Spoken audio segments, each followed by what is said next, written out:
लघुत्तरीय प्रश्न देखेंगे कल पूरा इसी में से लड़ेगा, पूरा दम 10/10 पूरा 10 को प्रश्न पूछा जाता है, 10 में 10 इसी में से आएगा, इसी में से पूरा लड़ेगा, छाप के आ जाएगा। ठीक आंसर। चलिए पहला प्रश्न है, मदन और कासू के बीच झगड़े का क्या कारण था। काफ़ी महत्वपूर्ण प्रश्न है कि मदन और कासू के बीच झगड़े का क्या कारण था। तो लिखिएगा उत्तर, मदन और कासू के बीच झगड़े का कारण कासू का ड्राइवर था, क्योंकि उसी ने मदन को उसके गाड़ी को छूने से रोड पर धक्का दे दिया था, जिसके कारण मदन काफ़ी चोट आए थे और मदन घायल हो गया था। इसलिए मदन नहीं चाहता था कि कासू उसके साथ लट्टू खेले और मदन ने उसे अपने साथ लट्टू खेलने से मना कर दिया और दोनों के बीच झगड़ा शुरू हो गया। मदन ने कासू के 2 दांत तोड़ दिए। तो मदन और कासू के बीच झगड़े का कारण क्या था, उसको लट्टू नहीं खेलने दे रहा था। क्यों? क्योंकि कासू का ड्राइवर ने मदन को घायल कर दिया था धक्का देकर। ठीक, तो इसका कारण लिख दीजिएगा। चलिए दूसरा प्रश्न, 2 नंबर का प्रश्न है, कल इसी में से 10 को रहेगा टोटल, पूरा महत्वपूर्ण प्रश्न बहुत। चलिए, धर्म की दृष्टि से भारत का क्या महत्व है। तो लिखेंगे, धर्म की दृष्टि से भारत का काफ़ी ज़्यादा महत्व है, क्योंकि यहाँ सभी धर्म के लोग मिलजुल कर भाईचारा के साथ रहते हैं और देश पर कोई संकट आने पर सभी एकजुट होकर उसका सामना करते हैं। यहाँ हिंदू, मुस्लिम, सिख, ईसाई, बौद्ध, जैन, पारसी सब मिलजुल कर रहते हैं। ठीक, चलिए अगला प्रश्न, लेखक ने नया सिकंदर किसे कहा है और क्यों कहा है। तो उत्तर लिखेंगे, भारत से हम क्या सीखे पाठ के लेखक मैक्स मुलर ने सर विलियम जोन्स को नया सिकंदर कहा है। लेखक ने ऐसा इसलिए कहा है क्योंकि जिस प्रकार सिकंदर ने अनेक देशों को जीतकर विजय अभियान को पूर्णता प्रदान की, ठीक उसी प्रकार सर विलियम जोन्स ने भी साहित्य और पुरातत्व के क्षेत्र में परिचय साहित्य से पूरे विश्व को अवगत कराया, साहित्य से पूरे विश्व को अवगत कराया। इतना लिख दीजिएगा, 2 नंबर का प्रश्न पूरा मिल जाएगा। ठीक, यह संकल्प ठाना था, जिस प्रकार से सिकंदर ने संकल्प ठाना था पूरे विश्व को जीतने के लिए, उसी प्रकार से सर विलियम जोन्स ने संकल्प ठाना था कि पूरा विश्व को साहित्य से अवगत कराएंगे, प्राचीन साहित्य से। ठीक, तो नया सिकंदर उसे कहा गया है। अगला प्रश्न, जाति प्रथा भारत में बेरोजगारी का प्रमुख व प्रत्यक्ष कारण है, कैसे। बहुत ही महत्वपूर्ण प्रश्न है, पक्का कल आएगा। लिखेंगे, जाति प्रथा भारत के में बेरोजगारी का प्रमुख व प्रत्यक्ष कारण है, क्योंकि यह कार्य कुशलता के आधार पर नहीं बल्कि जाति के आधार पर श्रम का विभाजन करता है। जैसे यदि किसी के पिताजी लोहार का काम करते हैं, वह लोहार जाति का है, तो उसे भी लोहा का काम करने पर मजबूर किया जाता है, उसे कोई और काम नहीं करने दिया जाता है, इसे कहते हैं जाति प्रथा। ठीक, ना ही उसे पढ़ाई करने दिया जाता है, ना ही बिजनेसमैन बनने दिया जाता है, यानी कि उसे अपने मन का कोई भी काम नहीं करने दिया जाता है, उसे लोहा के काम करने पर समाज द्वारा मजबूर किया जाएगा। इसी प्रकार हर जाति में ऐसा होता है, बढ़ई को लकड़ी का काम करने पर मजबूर किया जाता है। और इसलिए भारत में बेरोजगारी का प्रमुख कारण क्या बन गया है, जाति प्रथा। जाति प्रथा के कारण कार्य कुशलता के आधार पर श्रम का विभाजन नहीं होता है, मजबूरी में काम करना पड़ता है। ठीक, चलिए 2 नंबर का काफ़ी महत्वपूर्ण प्रश्न यही है। अगला प्रश्न, 5वां नंबर प्रश्न, लेखक के अनुसार सच्चे भारत का दर्शन कहाँ हो सकता है और क्यों। तो उत्तर लिखेंगे, लेखक मैक्स मुलर के अनुसार सच्चे भारत का दर्शन ग्रामीण इलाका में अर्थात गांव में होता है, क्योंकि शहर में अब लोगों की जनसंख्या ज़्यादा हो गया, पोल्यूशन ज़्यादा हो गया है और सभी जगह कचरा मतलब कि पोल्यूशन हो गया, फैक्ट्री लगा रहता है तो फैक्ट्री से पोल्यूशन निकलते रहता है। शहर का हवा स्वच्छ नहीं है, गाड़ी खूब चलता है तो पोल्यूशन पूरा वायु पोल्यूशन से भर गया है। ठीक, लेकिन गांव में ऐसा नहीं है, गांव में अभी भी स्वच्छ वातावरण है, हरियाली है, चिड़िया के चहचहाट, तालाब के आसपास बगुले, खेत में लहराती फसल नज़र आती है और पूरा वातावरण स्वच्छ रहता है। इसलिए लेखक मैक्स मुलर ने कहा है कि सच्चे भारत का दर्शन शहर में नहीं बल्कि गांव में होगा। ठीक, चलिए अगला प्रश्न 6ठा नंबर, जाति भारतीय समाज में श्रम विभाजन का वास्तविक रूप क्यों नहीं मानी जा सकती है। तो लिखेंगे, उत्तर, जाति भारतीय समाज में श्रम विभाजन का वास्तविक रूप नहीं कहा जा सकता है, क्योंकि इसमें जाति के आधार पर श्रम का विभाजन किया जाता है, कार्य कुशलता के आधार पर नहीं। यानी किसी व्यक्ति से वही काम कराया जाता है जो उसके पूर्वज करते आ रहे हैं, उसके जाति में जिस काम को प्रधानता दी जाती है, लेकिन यदि वह व्यक्ति वही काम करेगा तो जो वह करना चाहता है, जो वह बनना चाहते हैं, वह नहीं कर पाएगा। यानी कि जिस कार्य में वह कुशल है, जो काम को वह अच्छा करता है, वो नहीं कर पाएगा। उसे अच्छा क्या करना है वह खुद निर्णय नहीं लेगा। इसलिए जाति भारतीय समाज में श्रम विभाजन का वास्तविक रूप नहीं है, बल्कि क्या है, कार्य कुशलता के आधार पर श्रम विभाजन होना चाहिए, ना कि जाति के आधार पर। ठीक, लिख दीजिएगा, 2 नंबर का काफ़ी महत्वपूर्ण प्रश्न है, स्क्रीनशॉट ले लीजिएगा। अगला प्रश्न, देवनागरी लिपि कौन कौन सी भाषा लिखी जाती है। देवनागरी लिपि में कौन कौन सी भाषा लिखेंगे। देवनागरी लिपि में पाठ के अनुसार देवनागरी लिपि में हिंदी, संस्कृत, भोजपुरी, नेवारी भाषाएं लिखी जाती है। ठीक, चलिए अगला प्रश्न है, गांधी जी बढ़िया शिक्षा किसे कहते हैं, तो उधर लिखेंगे गांधी जी बढ़िया शिक्षा हृदय की शिक्षा को मानते हैं। मतलब ऐसा शिक्षा जो हमारे जीवन में काम है, जिसे पढ़ने सीखने के बाद हम अलग अलग काम करना सीख जाए, अलग अलग हुनर हमारे अंदर कला विकसित हो जाए, उसे ही गांधी जी बढ़िया शिक्षा कहते हैं। ठीक, तो समझ गए, इतना लिख दीजिएगा, मात्र 2 से 4 लाइन, इतना पूरा नहीं लिखेगा क्योंकि रट्टू टोटाने को आपको आंसर रट के नहीं देना है, आपको अपने मन से देना है आंसर। ठीक, ये आपको क्वेश्चन का आंसर जो हम लिखे हैं पूरा इस प्रकार से आपको नहीं भरना है, आपको प्रश्न के बारे में थोड़ा सोचना है, खुद से आपको आंसर लिखना है। प्रश्न आपको बता रहे हैं, गांधी जी बढ़िया शिक्षा किसे कहते हैं, तो लिखिएगा गांधी जी बढ़िया शिक्षा किसे कहते हैं, हृदय की शिक्षा। मतलब जहाँ पे आपको कोई चीज़ करना सिखाया जाए, जिसमें आपको एक कला सिखाई जाए। ठीक, ना कि सिर्फ किताब में पढ़ा जाए, बल्कि आपको उस शिक्षा को ग्रहण करने के बाद आप में पैसा कमाने की क्षमता आ जाए। ठीक, तो उसे कहते हैं गांधी जी बढ़िया शिक्षा। चलिए अगला प्रश्न, परंपरा का ज्ञान किसके लिए सबसे ज़्यादा आवश्यक है और क्यों, तो लिखेंगे परंपरा का ज्ञान उन लोगों के लिए सबसे ज़्यादा आवश्यक है जो समाज के संस्कृति और साहित्य विकास में योगदान देना चाहते हैं।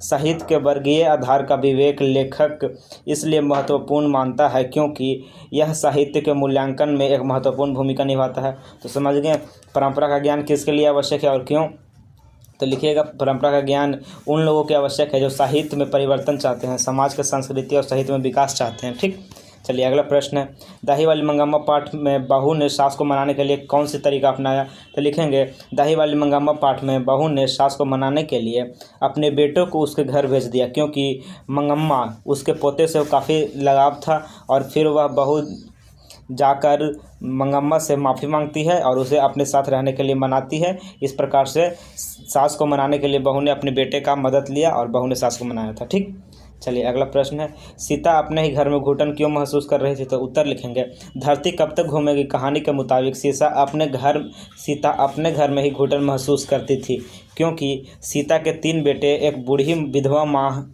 सीता जो 3 बेटे की एक बूढ़ी विधवा माँ थी, उसके तीनों बेटों में खाना को लेकर आपस में झगड़ना रहता था। उसकी बहुएं भी आपस में झगड़ती रहती थी, इसलिए उसे अपने ही घर में घुटन महसूस हो रहा था, क्योंकि उसके घर में पूरा कलह चलता रहता था, तीनों उसके बहू आपस में झगड़ते रहती थी। ठीक, चलिए अगला प्रश्न है, कवि गुरु नानक किसके बिना जगत में यह जन्म व्यर्थ मानते हैं, तो लिखिएगा कवि गुरु नानक राम नाम के बिना इस जगत में जन्म को व्यर्थ मानते हैं। उनके अनुसार यदि इस जगत में आपका जन्म हुआ है तो आप राम का नाम नहीं लेते हैं तो आपका जन्म व्यर्थ है। ठीक, राम नाम के बिना वाणी विष के समान हो जाती है।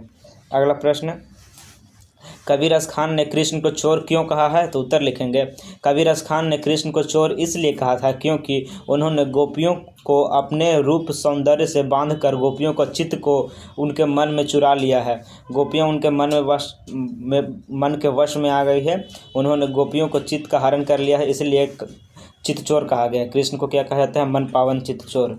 ठीक, अगला है, रंगप्पा कौन था, वह मंगम्मा से क्या चाहता था, तो लिखेंगे रंगप्पा एक शराब पीने वाला, एक जुआ खेलने वाला इंसान था। वह मंगम्मा से उसके पैसे ठगना चाहता था। ठीक, रंगप्पा मंगम्मा से उसके पैसे उधार मांग रहा था, लेकिन मंगम्मा जानती थी कि यह शराबी जुआरी किस्म का इंसान मुझसे मेरे पैसे ठगना चाहता है, और मंगम्मा ने उसे नहीं दिया था।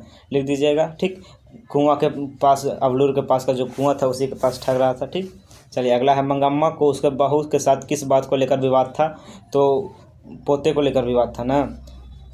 मंगम्मा को उसके बहू नजम्मा के साथ अधिकार को लेकर विवाद था। मंगम्मा अपने बेटे पर अपना अधिकार बनाए रखना चाहती थी, लेकिन बहू यह मानने को तैयार नहीं थी। बहू अपने पति पे अपना अधिकार समझती थी और बेटा पे मंगम्मा अपना अधिकार समझती थी, और दोनों सास बहू में झगड़ा होता था। ठीक, चलिए अगला है, हरिरस से कवि का क्या अभिप्राय है, तो लिखेंगे हरिरस से कवि का अभिप्राय है भक्ति रस, गुरु कृपा और ईश्वर रसास्वादन। हरिरस से कवि गुरु नानक का गुरु कृपा और ईश्वर का रसास्वादन है, जिसने अपने जीवन में राम नाम को सरोवर में डुबकी लगा दी, उसे भव सागर में मुक्ति का मार्ग प्रशस्त कर लिया। ठीक, तो समझिए हरिरस का मतलब कि भक्ति का रस।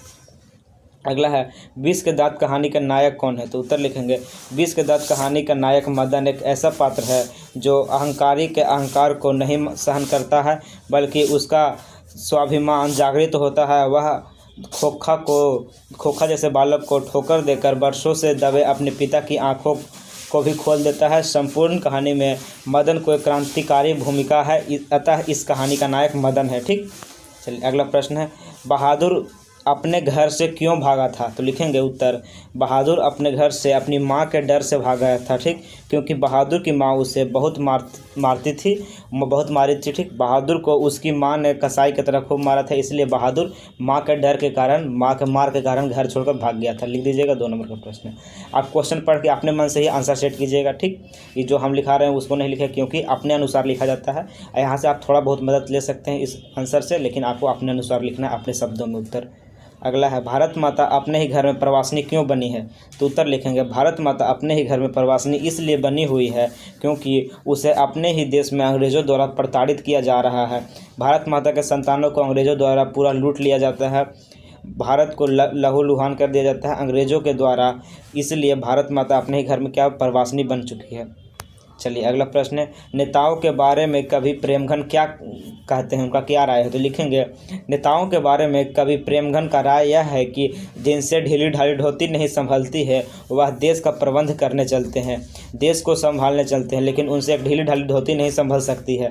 तो यही वो बोले हैं, देश का प्रबंध करने चलते हैं, यह एक कैसा काम ख्याली है। तो समझ गए, नेताओं के बारे में यही बोले थे कि जिनसे ढीली ढाली अगर धोती नहीं संभलता वो देश को संभालने चलते हैं। ठीक, चलिए अगला प्रश्न है, लेखक ने नाखून के बारे में क्या कहा है? तो उत्तर लिखेंगे, लेखक ने नाखून के बारे में यह कहा कि हम बार बार नाखून क्यों काटते हैं?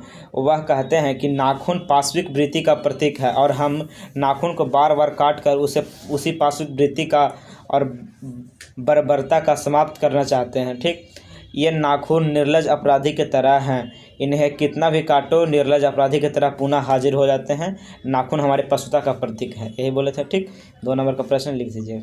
अगला प्रश्न, देवनागरी लिपि में अक्षरों में स्थिरता कैसे आई? तो जब टाइपराइटर बनने लगा था तो लिखेंगे, करीब 2 सदी पहले देवनागरी लिपि के टाइप बने और इनमें पुस्तकें छपने लगी, इसी कारण इसके अक्षरों में एक रूपता आ गई और स्थिरता आ गई। ठीक, तो लिख दीजिएगा, देवनागरी लिपि के अक्षरों में स्थिरता कैसे, काफ़ी महत्वपूर्ण प्रश्न है। चलिए अगला प्रश्न, लक्ष्मी का चरित्र चित्रण करें और पारिवारिक स्थिति लिखें। तो लिखेंगे, लक्ष्मी उड़ीसा के गांव की एक घरेलू स्त्री है जो कर्मठ है। लक्ष्मण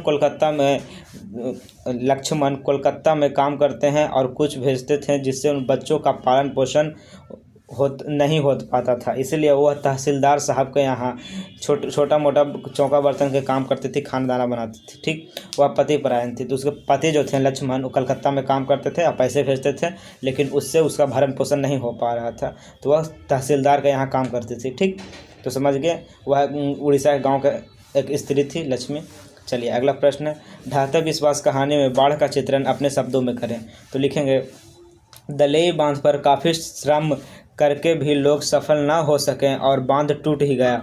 सूचना मिलते ही लोग टीले की ओर दौड़ पड़े, पर पानी का बहाव तेज था, कुछ लोग रास्ते में बह गया, स्कूल भी पानी में भर गया था, घुटने तक पानी, जो पानी था घुटने भर पानी में लोग छत पर खड़े रहे, पर कमरे वाले की क्या गति हुई यह किसी को नहीं मालूम था, सब डूब गया था अंदर। ठीक, लक्ष्मी आदि कुछ लोग ब्रिज के जटा और डाल पकड़कर लटक गए। चंडेश्वरी चबूतरा पर भी पानी भर गया था, लोगों में अफरा तफरी मची हुई थी जान बचाने के लिए। लोग आकुल व्याकुल थे, पर कोई देवीय शक्ति उन्हें रक्षा नहीं कर रही थी। इस भविष्का का गांव में विनाश हो गया और उनका जो चंडेश्वरी का भगवान था उससे विश्वास ढह गया, इसलिए इसका ढहते विश्वास नाम पड़ा है।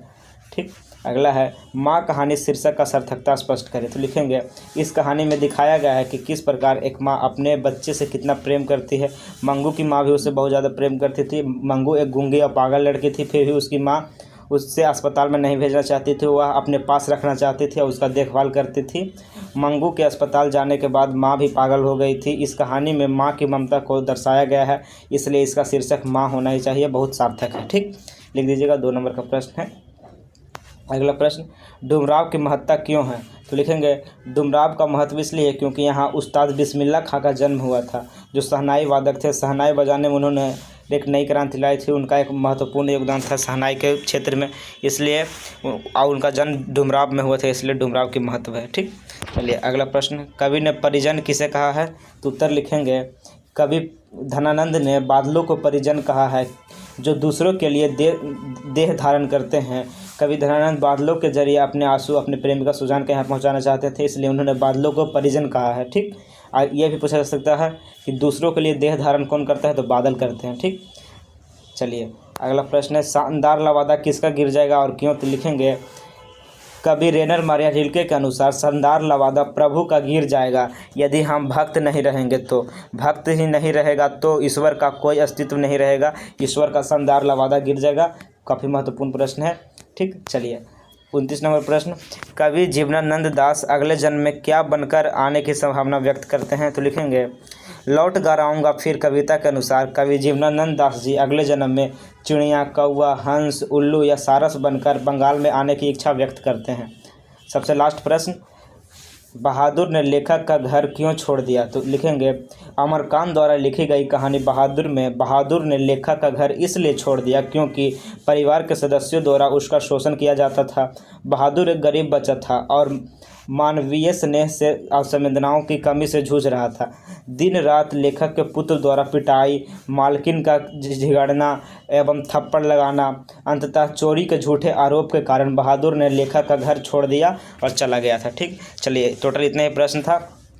इसी में से 10 प्रश्न आएगा पक्का। इसी में से आप पूरा जो बता दिए हैं, अगर पूरा प्रश्न का आप लोग खुद से आंसर लिख लीजिएगा, प्रैक्टिस कर लीजिएगा। पूरा प्रश्न को ध्यान से पढ़िए, उसका आंसर खुद से माइंड में प्रैक्टिस कर लीजिए। आपका एक भी प्रश्न नहीं छूटेगा, पूरे इसी में से 10 को रहेगा। ठीक, मिलते हैं आपसे नेक्स्ट वीडियो में दीर्घ उत्तरीय प्रश्न के साथ। इसे ऑब्जेक्टिव का हो चुका है, दीर्घ उत्तरीय प्रश्न के साथ मिलते हैं। तब तक के लिए जय हिंद। अगर वीडियो अच्छा लगा तो वीडियो को लाइक करके सब्सक्राइब जरूर कीजिएगा चैनल को, ताकि आपको अगला जो और भी जितना सब्जेक्ट आ रहा है सभी सब्जेक्ट का आपको सारा प्रश्न मिल सके। और इस वीडियो को शेयर जरूर कीजिएगा अपने दोस्तों के पास, जितने भी दोस्त आपके क्लास 10th में सभी के पास शेयर कर दीजिएगा।